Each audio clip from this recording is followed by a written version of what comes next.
നടിയെ ആക്രമിച്ച കേസിൽ കുറ്റക്കാരാണ് എന്ന് കണ്ടെത്തിയ 6 പ്രതികളുടെ ശിക്ഷാവിധി ഇന്ന്. പ്രതികൾക്ക് പരമാവധി ശിക്ഷയായ ജീവപര്യന്തം തടവ് നൽകണമെന്ന് എറണാകുളം പ്രിൻസിപ്പൽ സെഷൻസ് കോടതിയിൽ പ്രോസിക്യൂഷൻ ആവശ്യപ്പെടും. പ്രതികളുമായി വിയൂർ ജയിലിൽ നിന്ന് പോലീസ് കോടതിയിലേക്ക് തിരിച്ചു. കോടതിയിൽ നിന്ന് രാഗനും ബിനിലും ലിഷോയും വിവരങ്ങളുമായി ചേരുന്നുണ്ട്.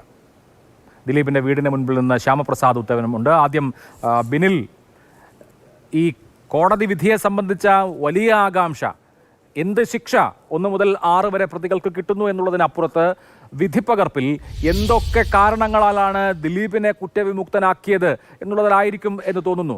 എന്ന് മാത്രമല്ല, കോടതി വിധി വലിയ തോതിൽ സ്ക്രൂട്ടനൈസ് ചെയ്യപ്പെടുമെന്നുള്ള കാര്യത്തിൽ സംശയമില്ല. കോടതി വിധിപ്പകർപ്പ് വരുന്നതിന് മുൻപ് തന്നെ വിധിയെക്കുറിച്ചുള്ള പലതരത്തിലുള്ള വിമർശനങ്ങളും അതുപോലെ തന്നെ പിന്തുണയും ഒക്കെ വരുന്നുണ്ട്.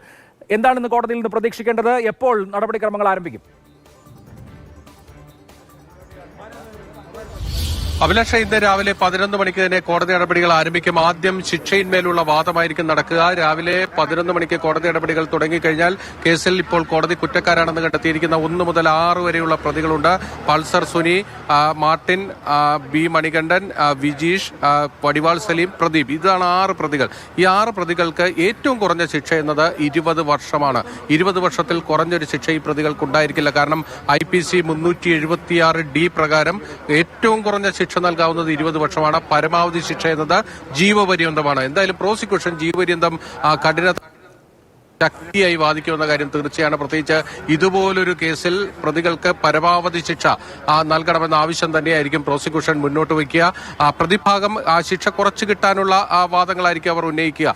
ഈ ശിക്ഷയിന്മേലുള്ള വാദത്തിന് ശേഷമായിരിക്കും ശിക്ഷാ പ്രഖ്യാപനം ഉണ്ടാകുക. അത് അല്പസമയത്തിന് ശേഷം ഈ വാദങ്ങളൊക്കെ ക്രോഡീകരിച്ച് ആ ഉത്തരവായി പുറത്തേക്ക് ഇറങ്ങേണ്ടിയിരിക്കുന്നു. അതോടൊപ്പം തന്നെ ആ ഉത്തരവ് എപ്പോൾ പുറത്തു വരുമെന്നതാണ് ഏറ്റവും വലിയ ആകാംക്ഷയുള്ളത്. കാരണം അഭിലാഷ് നേരത്തെ ചൂണ്ടിക്കാണിച്ചതുപോലെ ഈ കേസിലെ 1 മുതൽ 6 വരെയുള്ള പ്രതികൾക്ക് ഏതാണ്ട് പരമാവധി ശിക്ഷ കിട്ടാനുള്ള സാധ്യത തന്നെയാണുള്ളത്. അതിലല്ല പൊതുസമൂഹത്തിന്റെ ചിന്ത.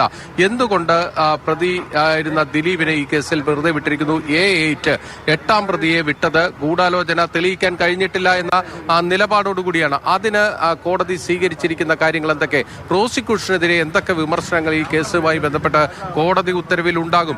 നമുക്കറിയാം, ദിലീപ് കുറ്റവിമുക്തനായി പുറത്തിറങ്ങിയ ശേഷം ദിലീപ് നടത്തിയിരിക്കുന്ന പ്രതികരണം ഒരു അറ്റാക്കിംഗ് മൂഡിലായിരുന്നു ദിലീപിന്റെ പ്രതികരണം. അതായത് താൻ കൃത്യമായ ചില നീക്കങ്ങൾ നടത്താൻ പോകുന്നു എന്ന സൂചനകളും ദിലീപ് നൽകി കഴിഞ്ഞു.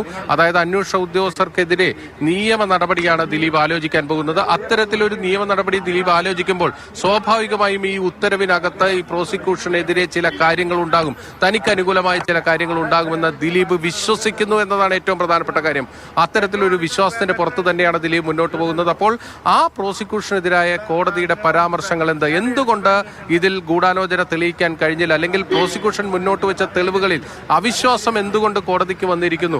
ഏതെങ്കിലും തരത്തിലൊരു മലീഷ്യസ് പ്രോസിക്യൂഷൻ, തെറ്റായ കുറ്റവിചാരണ ദിലീപിന്റെ കാര്യത്തിൽ ഉണ്ടായിട്ടുണ്ടോ?